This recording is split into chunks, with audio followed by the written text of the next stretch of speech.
छत्रपती शिवाजी महाराज की जय। कालपर्यंत आपण पाहिलं की महाराजांनी कोणाचा इलाका लुटला होता? औरंगजेबाचा। बरोबर, औरंगजेबाचे इलाके लुटायला सुरू केले कोणते? जुन्नर वगैरे त्या परगण्यामध्ये। आणि तिकडे औरंगजेब चिडला की बाबा एकीकडे आपल्याशी दोस्ताण्यासाठी वकील पाठवला आणि दुसरीकडे आपलेच इलाके लुटतात आणि त्यांच्या कानावर त्या कुजबूज जायला लागला।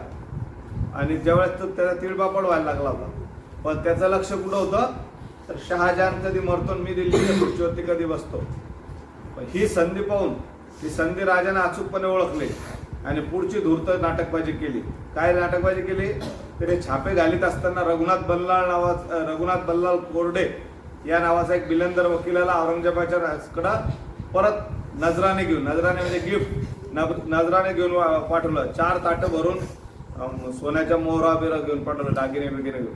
कशा करता? जुन्नर, नगर, श्रीगोंदा इत्यादी मोगली ठाण्यांवर आमच्याकडून चुकून झालेल्या दिरंगाईबद्दल पश्चाताप आणि क्षमेची याचना करण्याकरता। म्हणजे हमला लुटून तर घेतलं, त्याच्यातलंच त्यांना 4-5 ताटं भरून नजराने पाठवले औरंगजेबाला। तेव्हा आमच्याकडून आमच्या माणसाला माहित नव्हतं हे तुमचे ठाणे, आम्हाला वाटलं आदिलशाहीचे ठाणे एरिया आहे म्हणून आम्ही तो लुटला आणि आम्हाला त्याचा फार पश्चाताप होतोय, म्हणून हे आम्ही माफी मागतो आणि हे तुमचे नजराने तुम्हाला देऊन आले। पश्चाताप आणि क्षमेची याचना व्यक्त करण्याकरता या वकिलाने चिडलेल्या औरंगजेबाची भेट घेऊन भरपूर पश्चाताप व्यक्त केला। केलेल्या गोष्टीची खोटी माफी मागून हेतू असा की दिल्लीची घाई लागलेल्या औरंगजेबानं जाता जाता देखील शिवाजी राजांवर लहानचा सुद्धा घाव घातला नाही।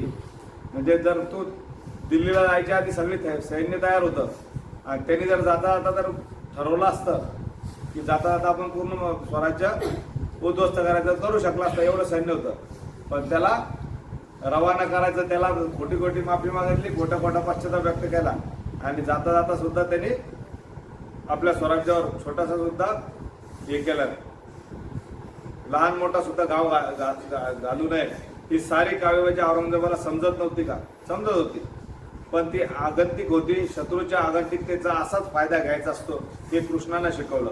शिवाजीराजांनी 17व्या शतकात ओळखलं।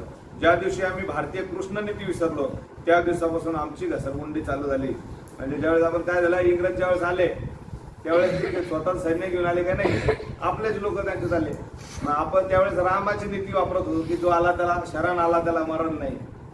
पण जर कृष्ण नीती अपनवली असती तर आपल्याच लोकांनी जर दगडात घेतले असते शिवाजी महाराजांच्या चालीप्रमाणे, तर इंग्रज तेव्हा आपल्यावरती राज्य करू शकले असते का?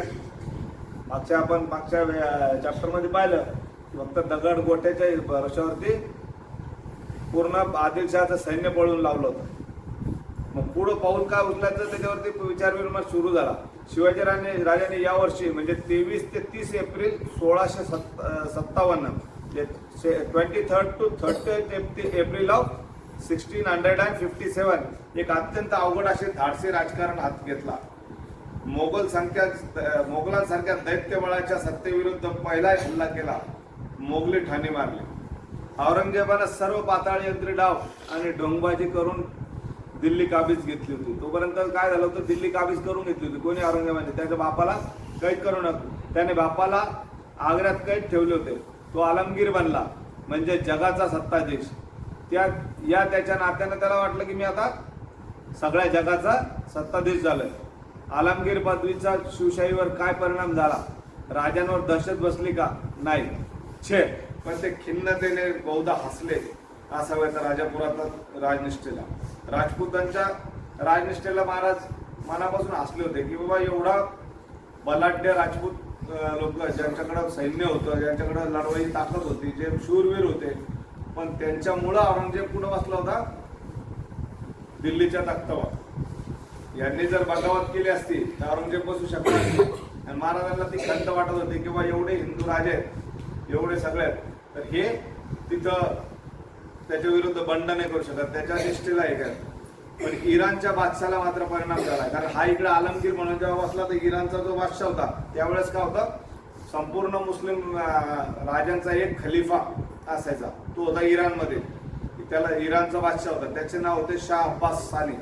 त्याला औरंगजेबाचा राग आला, तिरस्कार वाढला आणि पण त्याने एक पत्र औरंगजेबाला लिहिले. त्यात शाह अब्बास लिहितो, अरे आलमगीर, जेव्हा झाला जगाचा सत्ताधीश आलमगीर, तो दक्षिणेकडे म्हणजे महाराष्ट्रात असलेला शिवाजी तुला हैराण करतोय, त्याचा बंदोबस्त तुझ्याने होईना आणि तू स्वतःला आलमगीर समजतो. काय म्हटलं तो, की तू स्वतःला जगाचा बादशाह म्हणतो, आलमचा गीर म्हणजे पूर्ण आलम म्हणजे संपूर्ण जग, त्याचा मी बादशाह आहे. आणि असं म्हटल्यावरती इराणच्या राजाने त्याला पत्र पाठवलं की जर तू स्वतःला पूर्ण जगाचा आलमगीर समजतो, एक छोटासा शिवाजी राजा त्यानं तुला हैराण केलं, तो तुझ्याकडून सांभाळला जात नाही, तू स्वतःला जगाचा बादशाह कशावर म्हणतो. शिवाजी राजांच्या राज्यकारभारात आणि रणकारभारात एक गोष्ट अतिशय प्रकर्षाने दिसून येते, ती म्हणजे स्वावलंबन. कुठेही कुणाकडेही मदतीच्या भिक्षेच्या आशाळपणाने ते बघत नाहीत, कोणाची मदत ते मागत नाही. अन्नधान्य, युद्ध साहित्य, गडकोटाची बांधणी, दारुगोळा आणि आर्थिक खजिना सदैव समृद्ध असला पाहिजे, हा त्यांचा कडक आग्रह होता. स्वराज्यातला एकही आर्थिक कर्ज काढण्याची वेळ आलीच नाही. त्यात अनेक गोष्टी प्रकर्षाने नजरेत भरतात. आवश्यक तेवढा खर्च, आवश्यक ती काटकसर, उधळपट्टीला पुरता पायबंद, शिस्त, चिरेबंद, भ्रष्टाचारी, गुन्हेगारी पक्की जेरबंद केले होते. एकदा का सरकारी सेवकाला लाच खायला सवय लागली की रयते दुःखी आणि तेवढेच शाप राज्यकर्त्याला सोसावे लागतात, हे राजांनी नक्की जाणलं होतं. रयतेच आजार देऊ नये, रयतेच्या भाजीच्या देठासही हात लावू नये. रयत दुःखी झाली तर म्हणू लागेल की यापेक्षा मोगल बरे, मग मराठ्यांची इज्जत वाचवणार नाही. या महाराजांचा राज्यकारभार, राज्यसंसार एखाद्या दक्ष व केवळ प्रेमळ आणि अशा गृहिणीसारखा राज्यकारभार महाराज करीत होते. न्याय चोख होता, अन्याय करणाऱ्यांना कडक शासन होत होतं, कडक शिक्षा होत होत्या. कामगिरी करणाऱ्यांना ते पोटाशी मायेने घेऊन कौतुक करीत होते. म्हणूनच जुन्या पत्रात राजांबद्दल शब्द येतात, बेला फुलांसारख्या भक्तीचे, तुळशी दवनासारख्या आणि चाफा बकुळासारख्या सुगंधाचे ते बघा ना. राजश्रींचे राज्य म्हणजे देवताभूमी, हे श्रींचे राज्य आहे, हे श्रींच्या वरदेव राज्य आहे. म्हणजे लोकांमध्ये अशी भावना होती की शिवाजी महाराजांचं जे राज्य आहे ते अत्यंत चांगलं आहे, तिथं भ्रष्टाचार नव्हता, तिथं कुणालाही कसल्याही प्रकारचा भानगडी करायला चान्स नव्हता, कोणी भ्रष्टाचार करत त्याला कडक शासन होत होतं. आणि म्हणून लोकांमध्ये त्या राज्याला पवित्र समजलं जात होतं. जिथं बेलफूल वाहिले जात होते, हे राज्य तुळशी वृंदावनात पवित्र समजलं जात होतं. आणि हे राज्य भगवंताचं राज्य आहे, श्रींच्या इच्छेप्रमाणे असं लोक समजत होते. कशामुळं, तर तिथं लोकांमध्ये प्रेम जिव्हाळा सगळं होतं, कोणी कोणाविषयी नव्हतं. जी गोष्ट राजपुतांमध्ये नव्हती ती इकडं 18 पगड जाती, सगळ्या जाती जमातीचे अगदी शून्यातले शेतकरी माणसाला सुद्धा सैनिक बनवलं होतं महाराजांनी. ज्याला ज्या गोष्टीमधलं हुनर आहे, ज्याच्यामध्ये ज्या गोष्टीचं स्किल आहे, त्या प्रत्येक स्किलचा वापर करून महाराजांनी त्यांचा वापर करून घेतला. शिवाजी महाराज फार प्रेमळ होते, गुणी आणि कष्टाळू, परमार्थवंत, आत्मचरित्रवंत, साधू संत सज्जनांचे ते नम्र भक्त होते. साधू संतांचा त्यांना काय आदर होता, कोणत्याही धर्माच्या, पंथाच्या व जातीच्या ईश्वर भक्तापुढे ते हात जोडत होते. पण कोणत्याही राजकारण व राज्यकारभारात त्यांनी या संतांचा हस्तक्षेप होऊ दिला नाही. त्यांनी संतांना फक्त देवभक्ती, लोकजागृती आणि लोकसेवा केली. त्यात कोणतीही सरकारी संत नव्हताच. म्हणजे त्यांनी साधू संतांना रिस्पेक्ट दिला, पण त्यांची राज्यकारभारामध्ये लुडबुड कोणाची सहन नाही केली. शिवाजी राजा एक माणूस होता, तो अवतार नव्हता, पण शिवाजी राजांच्या दैदिप्यमान पराक्रमी कृत्यांनी आणि उदात्त आचारपणाने दिसून जातो. आपले डोळ्या भोवतीने भक्तिभावाने मिटतात, ते डोळे उघडण्याची आवश्यकता आहे. शिवाजी महाराजांनी अचूक संधी साधून आपल्या कर्दन काळासारख्या महाभयंकर असलेल्या सत्तेवर जुन्नर, नगर, श्रीगोंदा इत्यादी ठाण्यावर हत्यार चालले. ते पाहून औरंगजेबाचे डोळे खडकन उघडले, वटारले गेले आणि ती गोष्टीचा बदला नक्कीच घेणार होता. पण दिल्ली ताब्यात आल्यावर स्थिर सावर व्हायला वेळ लागणार होता. त्यावेळी फायदा घेणार होते शिवाजी राजे. कारण डायरेक्ट गेल्याबरोबर तो गादीवर बसला म्हणजे त्याच्या हातात राज्य आलं का, त्याला ते सेटल व्हायला वेळ लागणार होता ना. बा कुठल्या ड्रॉबॅकचा, कोणाच्या कमजोरीचा कशी फायदा घ्यायचा. आतापर्यंत त्याच्या सगळ्या इतिहासात आपण 31 चॅप्टर पाहिले, त्याच्यामध्ये काय पाहिलं की महाराजांनी थोडी जरी संधी 0.1% जरी त्यांना चान्स वाटला की याच्यात आपण फायदा घेऊ शकतो, तर त्यांनी त्या संधीचा फायदा उचलला आणि त्याच्यामध्ये 100% यश मिळवलं. तसंच त्यांनी काय केलं की औरंगजेबाला आता तिथे सेटल व्हायला वेळ लागणार होता. गेल्याबरोबर तू काही राजा झाला लगे कारभार चालू नका करणार, त्याला सगळ्या गोष्टी त्याच्या भरोशाचे लोक जमा करणं तीच ठावड व्हायचं गरज होती. आणि या गोष्टीचा फायदा महाराजांनी घ्यायचा ठरवला. त्याच वेळी फायदा घेणार होते शिवाजीराजे. त्यांनी औरंगजेबाचे सत्ते खाली कोकणातले, उत्तर ठाणे जिल्ह्यातले काही किल्ले घेतले. राजांसारखा अचूक संधी साधू राष्ट्राला नेहमीच हवा असतो. त्यांनी पूर्ण बरं कोकण पट्टीमध्ये जेवढा औरंगजेबाचा यायला महाराजांची नजर कोकणात होतीच, पण ज्यावेळेस त्यांना आदिलशहाच्या कोकण पट्टीत कब्जा करायचा होता तेव्हा अडचण काय होती, शहाजीराजे कैद होते. आता यांनी आयडिया काय केली, औरंगजेब निघून गेला होता, त्या औरंगजेबाचे जे कोकणामधले इलाके होते त्याच्यावरती ताबा घ्यायला सुरू केला. याच वेळी इसवी सन 1656च्या उत्तरार्धात म्हणजे लास्ट शेवटी राजांनी कोकणात आपला घोडा उतरवला. कारण त्यांना संपूर्ण कोकण समुद्रासकट स्वराज्यात कब्जा हवे होते. राजांनी दादोजी रांझेकर आणि सखोकृष्ण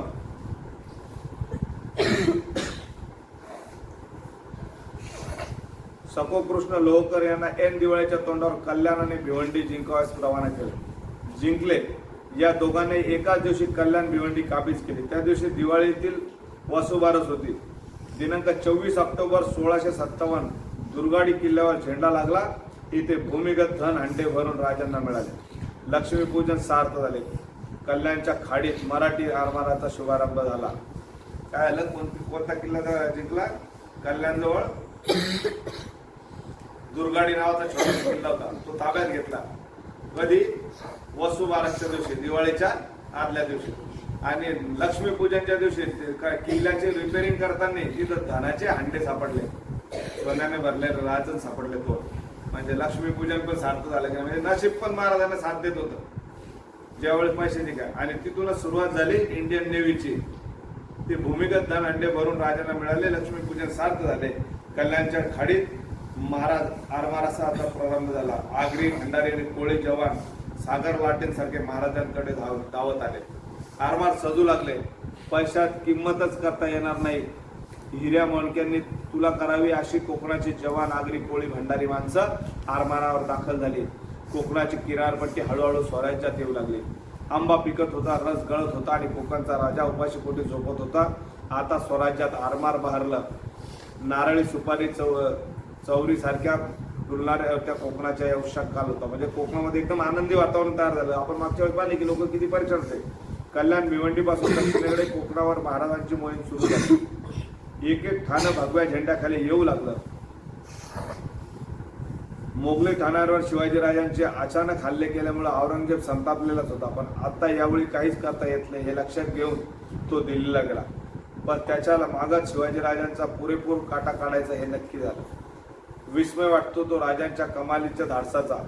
एका कर्दनकाळ सत्तेच्या विरुद्ध आपणहून बेमुवरत असे लष्करी राजकारण करायचे राजांचं साहस केलं की अत्यंत मोठी झेप होती. पण ती अतिशय विचारपूर्वक म्हणजेच अभ्यासपूर्वक होती. तो वेडेपणा नव्हता. तो मिळत असलेल्या संधीचा अचूक हमखास फायदा घेणं, तो फायदा राजांना झाला. काय केलं?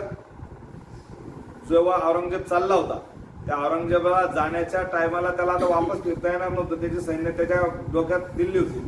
तोपर्यंत त्याचा जेवढा आपल्या इलाक्यामध्ये महाराष्ट्रामध्ये जेवढा त्याचा इलाका होता तो हळूहळू काबीज करायला. सगळ्यात महत्वाचा कोणता इलाका होता तर कोकण होता. कारण कोकणातून पोर्तुगीज, डच, ब्रिटिश हे सगळे समुद्रातून येत होते आणि आपल्याकडे त्यावेळेस अंदाज होता की समुद्रात जायचं नाही. महाराजांनी काय केलं मग? वरचे लोक उतरवले का? नाही. कोकणात ताबा घेतला. कोकणातलेच लोक, आगरी, कोळी, जे मच्छीमार समाज होते, कोकणाच्या किनारपट्टीवर राहणारे समाज, भंडारी, या लोकांना सैन्यात भरती करून घेतला. आणि ते मुळात कदरलेले होते, त्यांच्यावरती अत्याचार होतात. त्याच्यामुळे ते एकदम भारावून स्वतःच्या अगदी मनापासून ते स्वराज्यात दाखल झाले होते. अशा अनेक संधी पुढच्या इतिहासात पेशव्यांना लाभल्या, पण त्याचा फायदा क्वचित एखादा प्रसंग घेतला आला. पेशव्यांना घेतला नाही आला नंतरच्या अशा संधीचा. प्रत्येक संधीचा फायदा इंग्रजांनी आमच्या विरुद्ध अचूक टिपला. लहान वयात आणि आपल्या लहानशा सैन्याचे राजांनी अनेक अवघड डाव धाडसाने जिंकले. त्याला नेतृत्व करायचं आहे, त्याने शिवचरित्राचा बारकाईने अभ्यास करावा. काळजात अचूक कल्पनेची कळ येईल, बुद्धिबळ येईल आणि पदरात फळ पडेल. आता आपण शिवाजीराजांचा नुसता जय जयकार कमीच करावा दिनांक 24 ऑक्टोबर 1657 या दिवशी शिवाजीराजांनी कल्याणपासून दक्षिण कोकणात सावंतवाडीपर्यंत वादळी स्वारी मारली. महिने राजा स्वारीवर आहे, त्यांना विश्रांती सजत नाही. पण कोकण मोहिमेत संपूर्ण कोकण महाराजांच्या कब्जात आला असं नाही. पण किनाऱ्याच्या अनेक किल्ले आणि काही जलदुर्ग महाराजांच्या सुसरी भारताचा फटकारा मारून एक एक भला मोठा मासा मारावा तसा एक एक जलदुर्ग राजाने मटकावला. म्हणजे जशी मगर काय करते, झटका मारून डायरेक्ट एखादा शिकार घेते ना तोंडात, तसं सुसर मगर जशी झटका मारतात. महाराजांनी काय केलं, जेवढे जलदुर्ग होते कोकण पट्टीतले ते सगळे ताब्यात घ्यायला सुरुवात केली. हरण्याचा किल्ला, जयगड, कुरिया, देवगड, रेडी आणि थेट तेरखोल शिवाय सह्याद्रीच्या खांद्यावरती असलेल्या अनेक गिरिदुर्ग महाराजांनी काबीज केले. एवढे प्रचंड वादळ होते ते. आमचा तरुण मनात असंच काही आचार करतो, तो आजच्या हिंदवी स्वराज्यात आपणही गाजवावा असं येतच नाही. का येत नाही? कारण आपल्यामध्ये आळस, अज्ञान, बेशिस्त, अभिमान शून्यता, आत्मविश्वासाचा अभाव, अल्पसंतुष्टता या सगळ्या गोष्टी आपल्यामध्ये घडल्या. म्हणजे काय? आळस, तुझ्यासारखा आळस. त्याच्यानंतर कल्पना नाही, डेअरिंग नाही आणि आपल्याला काही उमेद नाही काय करायची. महाराज महिने म्हणजे स्वाऱ्यावर स्वाऱ्या चालू होत्या आणि संपूर्ण कोकण ताब्यात आलं. याच काळात इंग्लिश टोपीवाले व्यापारी, बंदूकवाले लष्करी पोर्तुगीज, सारेच 18 टोपीकर फिरंगी हजारो मैलांवरून सागरी मार्गाने भारतात येत होते. उंदराच्या कानासारखे आणि विड्याच्या पानासारखे पानावडे त्यांचे देश नकाशावर लवकर सापडत नाही, पण त्यांच्या महत्वाकांक्षा वाटेवर स्वार होऊन आम्हाला लुटायला काय आणि कुटायला येत आहे. काय सांगितलं नाही की एवढे देश होते सगळ्यांचे पोर्तुगीजचे, पण पोर्तुगीजांजवळ काय होतं? शस्त्र, खास बंदुकी होती आणि कमी लोक येऊन आपल्यावरती राज्य करायला येत होते. महाराजांचं त्यांच्यावर लक्ष होतं. तोपर्यंत महाराजांनी कोकणावरती दरारा बसवला होता. कोकणात या स्वारीत इसवी सन 1657 ते 58 शिवाजीराजांच्या नजरेत अनेक गोष्टी आल्या, काही सुखावणाऱ्या तर काही मिरचीसारख्या झोमणाऱ्या. त्यात राजांना जी कोकणी मन आणि मनगट गवसली ती फारच मोलाची होती. मन आणि मनगट म्हणजे माणसं. मायनाक भंडारी, बेंटाजी भाटकर, दौलत खान, सिद्धी मिस्त्री, इब्राहिम खान, तुकोजी आंग्रे, लायकोजी कोळी, सार पाटील आणि असे अनेक आगरी, भंडारी, कोळी, कुणबी, प्रभू, सरस्वत मंडळी महाराजांच्या या जागर गोंधळात कर्तृत्वाने पोत पेटून राजांच्या भोवती हुकूम जेलायला आधारित गोळा झाले होते. हे सारे समाजगट खरोखर गुणी होते. शौर्य, धाडस, कल्पकता, निष्ठा, पराक्रम, हौस आणि उत्तुंग महत्वाकांक्षा या तरुणांच्या रोमरोमात उसळत होती. राजांनी या कोकणी चतुर काळसुंद्यांच्या अचूक उपयोग करायची योजना आखल्या, कृतीतही आणल्या. म्हणजे जी ताकद मिळाली होती या लोकांची तिचा पुरेपूर, म्हणजे आपण काय म्हणतो युटिलायझेशन ऑफ वर्क फोर्स, तुमची काय कुठं तुमच्यामध्ये कॅपॅसिटी काय ती महाराजांना ओळखता येते. माणसं ओळखण्यामध्ये, माणसं वाचण्यामध्ये स्किल होतं महाराजांचं. म्हणून ज्या माणसाला ज्या कामामध्ये एक्सपर्टी आहे त्याचं एक्सपर्टी तिथे वापरले. एकच पुढच्या काळातील इतिहास साक्ष सांगू. शिवाजीराजांच्या मृत्यूनंतर औरंगजेबानं मराठी राज्य गिळून टाकायचा अमाप स्वारी केली, पण 25 वर्ष तो मराठी त्याच्यावर थैमान घालत होता. कोकणात किनारपट्टीचा एकही सागरी किल्ला आणि कोकणातील विधवरी जमीन औरंगजेबाला 25 वर्षात जिंकता आली नाही. अजिंक्य कोकण, अजिंक्य भंडारी, अजिंक्य आगरी, अजिंक्य कोळी, अजिंक्य समुद्र, अजिंक्य मराठी राज्य आणि मराठी ध्वज अजिंक्य हे कर्तृत्व कोणाचं? त्याचे कोकणी महाराज. म्हणजे लेखकांनी त्याचं लिहून ठेवलं बाहेरच्या इंग्रज लेखकांनी की महाराजांच्या मृत्यूनंतर पण औरंगजेबाला अगदी संभाजीराजा असताना सुद्धा कोकणात एकही किल्ला औरंगजेबाने घेतला नाही. फक्त सिद्धी-जोहरकडं जंजिरा किल्ला त्याच्या ताब्यात होता, तोच होता. बाकी कुठल्याच किल्ल्यावरती इंग्रज, पोर्तुगीज यांनी गोव्यात फक्त ते घुसलेले होते. हे पण नंतर घुसले. जोपर्यंत कोकणामध्ये महाराजांची सत्ता होती तोपर्यंत बाहेरचे आक्रमक तिथं घुसू शकले नाही. आणि ही ताकद कोणाची होती? तर कोकणातल्या सामान्य लोकांचे, जे आगरी भंडारी लोक आहेत. आणि आज याच माणसांना आणि मुंबईत रामागडी म्हणून आज ही सगळी लोक, एवढे पराक्रमी लोक कुठे आहे? मुंबईमध्ये कामाला आहे.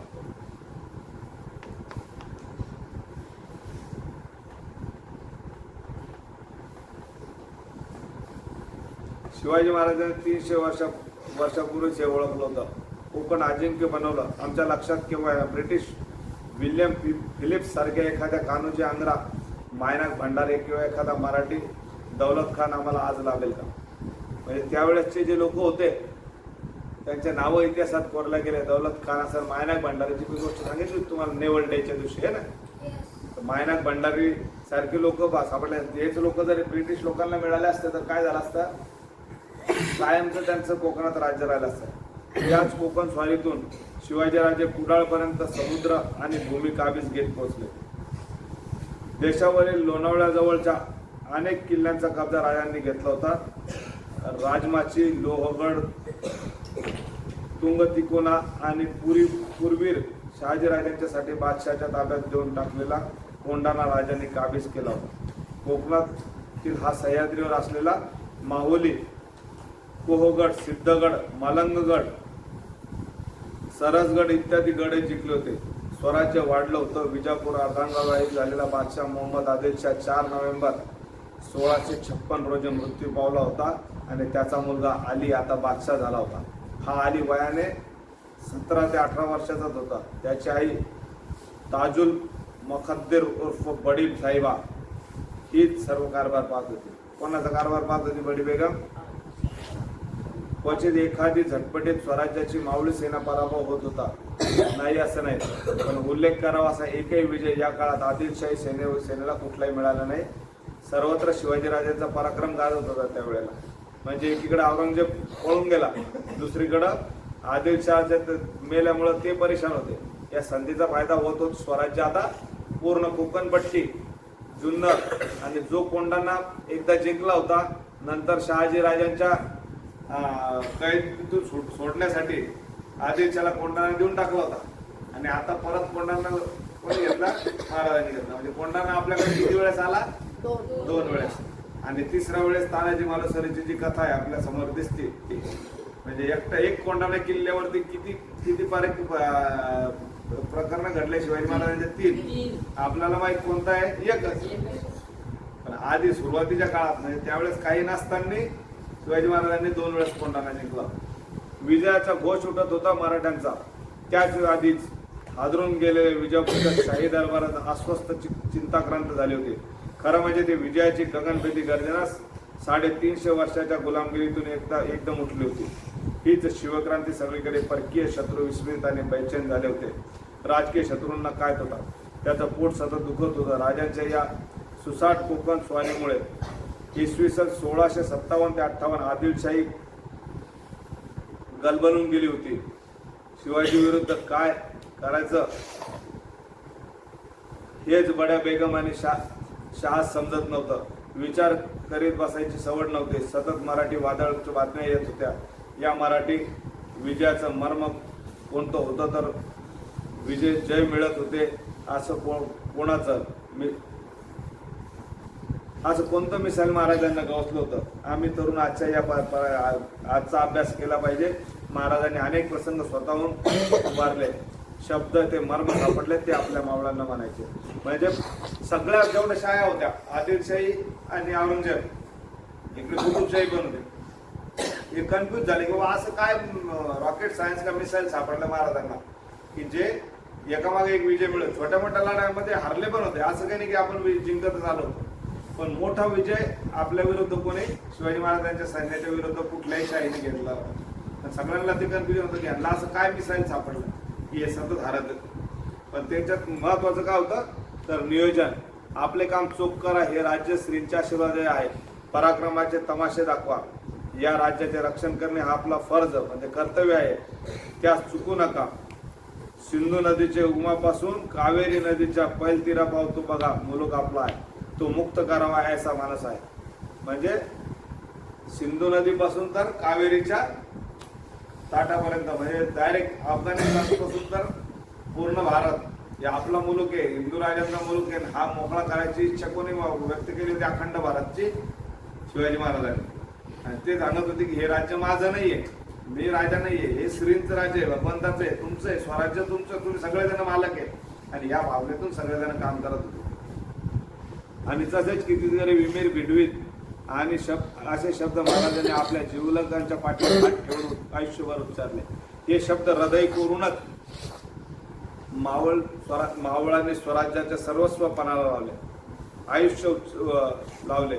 अनुशासन, शिस्त, निस्वार्थ सेवा, स्वच्छ राज्यकारभार आणि नेत्यांवरती नितांत विश्वास हे शिवशाहीच्या यशाचे मर्म होते.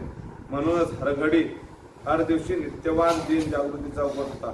रोज वेगवेगळे, कोणाला असं वाटत नव्हतं की आपण बगावत करावी की स्वराज्याच्या विरोधात जायचा विचार सुद्धा कोण करत नव्हतं. काल सांगितलं एक छोटासा मुलगा मोठमोठ्या स्वतः महाराजाला आडवा होतो, सांगतो की पुढे जायचं नाही, हे स्वराज्य आहे. ही हिंमत कधी येते ज्यावेळेस त्यांच्या मनामध्ये ती भावना स्वराज्याविषयीची आली. मावळ्यांच्या आकांक्षापूर्ती गगन रोज झुकत होते, ठेंगणं ठरत होते, त्यातूनच भरत होते स्वराज्याचे आणि भरत होते स्वाभिमानाचे संसार. आळस, अज्ञान आणि अहंकार यांची हकालपट्टी झाली होती आणि लाचारी, फितुरे, हरामखोरी यांना स्वराज्यात जागा नव्हती. असं सारं घडलं तरच राष्ट्र उभं राहतं, असंच फुलत असतं. शिवकालात तसं पाहिलं तर रणांगणावर होणाऱ्या जखमांमुळे कन्याचे क्षण रोज आणि आखाड्यात उठत होते, पण पोरं हसत हसत कणत होती, अभिमानानं कणत होती. आणि मग कोणी एखादा शाहीर डफावर थाप मारून गरजत होता, मराठ्यांची पोरं आम्ही भिणार नाही मरणाला. मग माझ्यासारख्या सह्याद्रीच्या दऱ्याखोऱ्यात बिरबिरणाऱ्या गोंधळाला सुचू लागलं की मराठ्यांची पोरं आम्ही नाही भिणार मरणाला. सांगून गेला कुणी मराठा शाहीर अवघ्या विश्वाला. तीच आमची जात का शाहिरी, मळवट भाळी भाविकनीचा. पोत नाचवीत आम्ही नाचतो, दिमाग आहे जबानीचा. शाहीर, जसं शाहिरीमधून पूर्वी काही टी व्ही नव्हता, मोबाईल नव्हता किंवा काही सोशल मीडिया नव्हती. शाहीर गावागावामध्ये जाऊन हे पराक्रमाच्या गाथा सांगायच्या. त्या गाथा ऐकल्यानंतर इतर जे दुसरे तरुण आहेत त्यांना प्रेरणा मिळायची चांगल्या चांगल्या गोष्टी. अगदी प्रारंभापासून जिजाऊ साहेब, शिवाजीराजे आणि राज्यकारभारी यांनी एक अत्यंत महत्वाची पद्धत स्वराज्यात सुरू केली. प्रधानमंडळापासून ते अगदी साध्या हुजऱ्यांपर्यंत प्रत्येक स्वराज्यात लोकांना रोख पगार, वेतन, ते वेतनही प्रत्येकाला अगदी नियमाप्रमाणे मिळावे अशी व्यवस्था होती.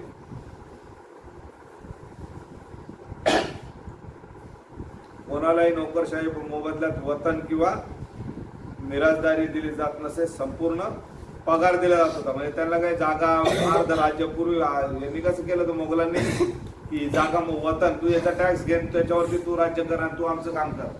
महाराजांनी काय म्हणतोय, अन्याय करायचे लोकांवरती. महाराजांनी ते सगळं बंद केलं आणि प्रत्येकाला टायमावर महिन्याच्या महिन्याला नगदी पगार दिला जात होता. वेळेवरती त्यांच्या घरी वेतन जात होतं, त्यांनी शिस्त होती. हे राज्य कोणी एक मालक नव्हता. हे मालक स्वराज्याच्या मालकीच्या सगळ्या जमिनी त्याच्यात वतनदारी हा नव्हता. कोणत्याही बादशाहीत हा असा वेतन सुद्धा राज्यकारभारात दिसत नव्हता. सामान्य कराने पगार असतील, पण वकिलांच्या मोठ्या नेमणुका, सरंजाम, जहागिऱ्या आदी वतनदार होत्या. त्यामुळे अनुशासन राहत नव्हते. शिवाजीराजांपाशी हुकमी शक्ती सतत सुसज्ज होती. त्यातील एक प्रकरण आहे. पगारी पद्धतीत राज्यकारभार करणारा शिवाजीराजा हा अर्वाचीन युगातला एकमेव राज्यकर्ता. अनेक सरंजामशाहीला दुर्गुण राजांनी अस्तित्वातच येऊ दिले नाहीत. आतापर्यंत बुडलेले बादशाह आणि विजयनगरचे राज्य का बुडले याचा अचूक वेध शिवाजीराजांनी निश्चित घेतला होता, यात शंका नाही. त्या चुका आपल्या स्वराज्यात होता कामा नये याकरता ते अखंड सावध होते. माणसांची परीक्षा होते ते कठोर संकटाच्या आणि भरघोस स्वार्थाच्या वेळी ती वेळ समोर आली. महाराजांनी काय लहानपणी कुठे गेले होते? बिजापूरला विजयनगरचं साम्राज्य पाहायला गेले. विजयनगरचं साम्राज्य का उद्ध्वस्त झालं, एवढा मोठा राजा. तर त्याचं कारण त्यांना काय समजलं की सरदारांना, मोठ्या मोठ्या अधिकाऱ्यांना वतन दिले होते. त्या वतनाच्या जोरावर त्यांनी काय केलं, आपलं वतन सांभाळत बसले, बाकी राज्याची काळजी घेतली नाही. महाराजांनी ती पूर्ण पद्धत बंद करून टाकली. महाराजांनी त्यांना पगाराची सिस्टीम चालली, पगार द्यायला सुरू केले आणि पगाराच्या पद्धतीमुळं तिथं डिसिप्लिन आली आहे. वतन बितन काय राहिलं. आणि या सगळ्यांचं काय झालं की पूर्ण एवढ्या इतिहासामध्ये रेग्युलर वेतनदारी सिस्टीम, वतनदारी संपुष्टात आणून वेतनदारी सिस्टीम सुरू करणारा एकमेव राजा म्हणजे शिवाजी महाराज. पण अशा वेळेस समोरून लोक ओळखू यायला लागले होते. चांगल्या काळात कोण साथ देतं आणि अवघड काळात किंवा संकटाच्या काळात कोण साथ देतं. कमालाची अस्वस्थ आणि संतप्त झालेली आदिलशाही दरबारने एक प्रचंड निर्णायक मोहीम राजांच्या विरुद्ध जोडली. इसवी सन 1647 पासून ते आता इसवी सन 1659 प्रभारपर्यंत आदिलशाहीला शिवाजीराज सतत पराभवाचे फटके देत होते. स्वराज्याचा मुलूक वाढत होता. कोकणातील फार मोठे प्रदेश, बंदरे आणि किल्ले राजांनी काबीज केले होते. स्वराज्याचा आरमार दर्यावर स्वार झालं होतं. आरमाराकडे म्हणजे सागरी सरहद्दीकडे यापूर्वी वाकटक राजांपासून ते यादव राजांपर्यंत अगदी शालिवाहन आणि कदंब राजांपर्यंत कोणी महत्व ओळखून लक्षात दिले नव्हते. कुणाकुणाकडे थोडीशी गलबते दर्यावर तरंगत होती, पण ती लूटपाटीच्या पोरखेळीसारखीच. पोर्तुगीज आणि अरबान सारखा महामहत्वाकांक्षी शत्रूला आणि चाचेगिरी करणाऱ्या कायमचा शत्रूला धडक देण्याकरता ताकद आपल्याला असली पाहिजे. शिवाजीराजांनी अचूक ओळखले होते आणि आरमार उभे करायला गतीने सुरुवात केली. शालिवाहन, कदंब हे जे जुने राजे होते, यांनी खूप मोठे मोठे राज्य होते ना. शालिवाहनच आपण शालिवाहन शके वाचतो, कदंब राजाचं वाचतो, मोठ्या मोठ्या फोल राजांचे वाचतो. पण कोणाकडे पण स्वतःची नेव्ही नव्हते. थोडेफार जहाज होते, पण एवढ्या मोठ्या. आणि मेन शत्रू कोणते? अरब मधून येणारे, त्याच्यानंतर ब्रिटिश, पोर्तुगीज हे लुटारू, आणि समुद्रामध्ये लूटपाट करणारे थोडेफार व्यापारी जे येत होते त्यांची लूटपाट करणारे लोक होते. आणि महाराजांनी या सगळ्या गोष्टीचा अचूक अभ्यास केला होता. सॉट अनालिसिस ज्याला म्हणतो ना आपण, मॅनेजमेंट सॉट अनालिसिस असतं. स्ट्रेंथ, ऑपॉर्च्युनिटी, विकनेस आणि तुमचे काय सॉट अनालिसिस मध्ये ऑपॉर्च्युनिटीज, स्ट्रेंथ, विकनेस आणि थ्रेट किती कशाची तुम्हाला, या सगळ्या गोष्टींचा अभ्यास करून कोकणावरती लक्ष केलं होतं. कोकण पूर्णपणे अभ्यास केला आणि नंतर आपली नेव्हीची आता वाढ करायला सुरुवात केली होती. खरं म्हणजे ही आरमाराची परंपरा शालिवाहनापासून चालू राहिली असती तर पुढे शिवाजीराजांनी आपले आरमार असे जबर बनवले असते की खरोखर मराठ्यांचे लष्कर आणि व्यापारी जहाजे थेट इराणी, अरबी, युरोपी आणि आफ्रिकी किनाऱ्यापर्यंत जाऊन धडकले असतील. खऱ्या अर्थाने रुमशान पावतो असे आर्थिक आणि लष्करी साम्राज्य निर्माण झाले असते. पण सागरी पंचक्रोशी ओलांडली तर आपला धर्म बुडतो अशी खुळचट कल्पना आमच्या धर्मपंडितांनी इथे रुजवली आणि वाढवली. आता शिवाजीराजांना आरमाराच्या श्री गणेशापासून सुरुवात करायची होती. स्वराज्याचे भाग्य असे की कोकणातील साऱ्या दर्यावीरांनी जमातीने राजांना काळजापासून मदत केली. हा म्हणता दर्यावर दरारा बसला. आरमार हा एक स्वतंत्र लष्करी विभाग झाला. आरमारी सेनापती म्हणजे सरखेल म्हणजे सागराध्यक्ष हे पद राजांनी निर्माण केले. म्हणजे जसं आता आपल्याकडे नेव्हीचा ऍडमिरल असतो ना, तसं ते पद महाराजांनी. आता विजापूरहून निघाला होता अफजल खान. आदिलशाहीने आणि राजमाता बड्या बेगमने या खानाला अगदी स्पष्ट शब्दात हुकूम दिला होता की हम लढाई करना चाहते नहीं, ऐसा बहाना बनाकर शिवा को धोका देना. स्वराज्य सकट शिवाजी महाराज आणि त्यांच्या सर्व साथीदारांचा निर्मूळ फाडशा पाडण्याकरता ही प्रचंड मोहीम खानासारख्या तर प्रचंड सेनापतीच्या नेतृत्वाखाली इसवी सन 1659 मार्च एवढ्या मोठ्या प्रमाणावर घोडदळ, पायदळ, तोफखाना आणि अपार युद्ध साहित्य विजापूरहून निघाले. सर्वभौम मराठी राष्ट्र उभी करण्याची महाराजांची कल्पना आणि महत्वाकांक्षा मुळासकट पार चिरडून टाकण्यासाठी आदिलशाहीने मांडलेला हा डाव होता. जास्तीत जास्त दक्षतापूर्वक आणि योजनापूर्वक खानाने आखला.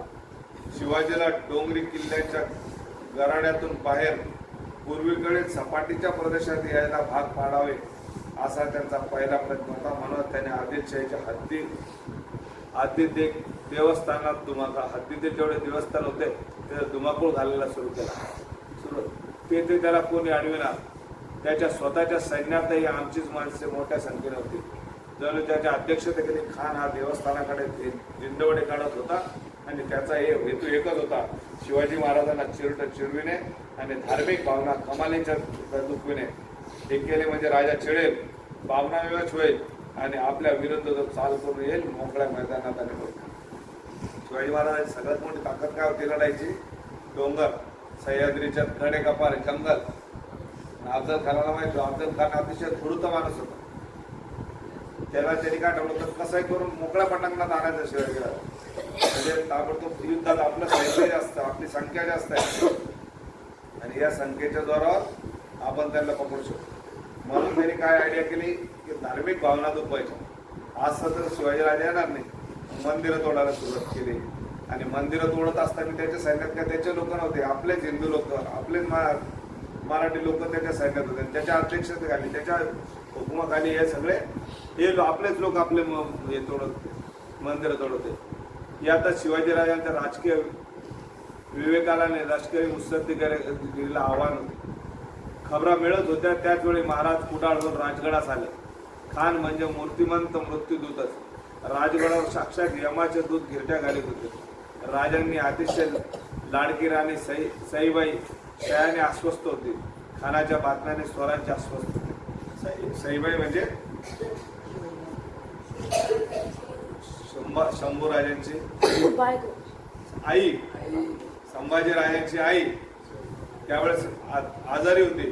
त्यावेळेस क्षयरोग म्हणजे टीबी सारखा आजार की त्याच्याने आता ते वाचणार नाही अशा आजाराने त्या ग्रस्त होत्या. आणि इकडं स्वराज्यावर संकट आलं होतं अफजल खानाचा. अफजल खान तिथे निघाला होता घोडदळ सैन्य.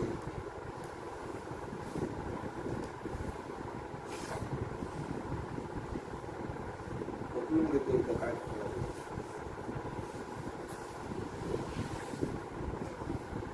महाराष्ट्राच्या हिंदू स्वराज्य प्रामाणिक संकट येत असलेले पाहून भारतातील कोण कोण राजांच्या मदती करता येणार होते. राजपूत, जाट, बुंदेले, गडवाल, डोगरा, सिख कोणी नाही. कोणी राजाच्या मदतीला आलं का? हे तर सगळे हिंदू राजे होते ना. राजपूत हिंदू होते, जाट हिंदू होते, बुंदेले हिंदू होते, गडवाल राजे हिंदू होते, सिख हिंदू होते, पण ते राजाच्या मदतीला येणार नव्हते. जे काही करायचं होतं ते राजांना आपल्या साध्या सुद्धा गरीब मावळ्यांच्या जीवावर करायचं होतं. साधी सहानुभूती सुद्धा मिळण्याचा वन होता. पण राजांचा पूर्ण विश्वास होता की आपल्या भावांवर म्हणजे कोणावर? मावळ्यांवर शबा. आणि भावांवर होता तसाच भवानीवर होता. दरबदल खान फौजेने पुढे सरकत होता. महाराजांना धार्मिक भावनेने चिडवण्याचा आणि सह्याद्रीतून मोकळ्या मैदानात काढण्याचा डाव पूर्णपणे बसला. वासरू जसं गायीपासून दूर जात नाही तसंच महाराजांनी प्रेमळ सह्याद्रीच्या गडकोटात दऱ्याखोरात होते. ती त्याला बिलगून होते. जसं वासरू गायीची अवधी होती तसं सह्याद्री हा आईसारख्या मायेनं गायीच्या महाराजांना समान. त्याच वेळी दिल्लीत बादशाह बनलेला औरंगजेब काय विचार करेल? हा दख्खनचा आखाडा त्याला दिसत होता. शिवाजी राजांवर भयंकर चिडला होता. अफजल खानाशी म्हणजे विजापूरच्या आदिलशाही ही त्याचं शत्रुत्व होतं. त्याने साधा सरळ विचार केला की आपले हे दोन्ही शत्रू आदिलशाह आणि शिवा हे दोघे आपापसात झुंजणार आहेत. त्यातील जो कोणी शिल्लक उरेल त्याच्या विरुद्ध नंतर आपण पाहू काय करायचं ते. म्हणजे दोघं आपले शत्रू आहेत. एकाला मदत दोन्ही शत्रूपैकी दोघं एकामेकात भांडते. एक कोणीतरी एक हारणार किंवा मारणार, एक ऑटोमॅटिक संपला की नाही. जो राहील शिल्लक त्याच्यावरती नंतर आपण अटॅक करू. आपलं दिल्ली दोघं सुरतात. म्हणजे जसं महाराज संधीचा फायदा घेतो तसा संधीचा फायदा कोण घेतो? तिकडं औरंगजेब घेतो. आणि अफजल खान कोणाचा हे होता? आदिलशहाचा. अफजल खान शिवाजी संपणार, हरगीज संपणार. गोव्याच्या पोर्तुगीज अलिप्तच राहिले. जंजिऱ्याचा सिद्धी हाऊस मराठी राजे कोकणात मुरगळ काढायची होती. पण त्यावेळी महाराजांच्या विरुद्ध फार मोठी गडबड करण्याची कुवत त्यांच्यात नव्हती. ही गडबड थोडीफार सिद्धीने केली. ती महाराजांच्या मराठी सरदारांना उधळून लावली. सिद्धी गप्प बसला. त्यावेळेस शत्रुघ्न कोण कोण होते? कोण कोण शत्रू होते? सिद्धी कोकणामध्ये पोर्तुगीज आलेले होते. पण पोर्तुगीज नवीन होते त्याच्यामुळे ते डायरेक्टली महाराजांच्या विरोधात जाऊ शकत नव्हते. आणि तिकडून औरंगजेब, इकडून आदिलशाह. आणि प्रत्येकाला काय वाटत आता शिवाजीला अफजल खान एवढं सैनिक घेऊन आला म्हणजे शिवाजीला मारणार, मग आपण मोकळे.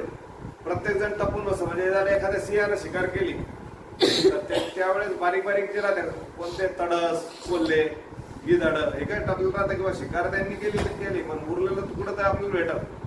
अशा मानसिकतेमध्ये पोर्तुगीज, सिद्धी आणि तिकडं औरंगजेबाला वाटत होतं की आपल्या दोन्ही शत्रूपैकी एक शत्रू संपणार हे त्या माहिती होतं. आणि या सगळ्या याच्यावरती सगळ्यात मोठं टेन्शन शिवाजीराजांना होतं. शिवाजीराजे डोंगरातून बाहेर पडत नाही हे खानाला दिसून आले की तो, आणि तरी तो प्रयत्न करीत होता. वाईत आल्या म्हणजे वाई त्या पहिले तो वाईचा सुभेदार होता.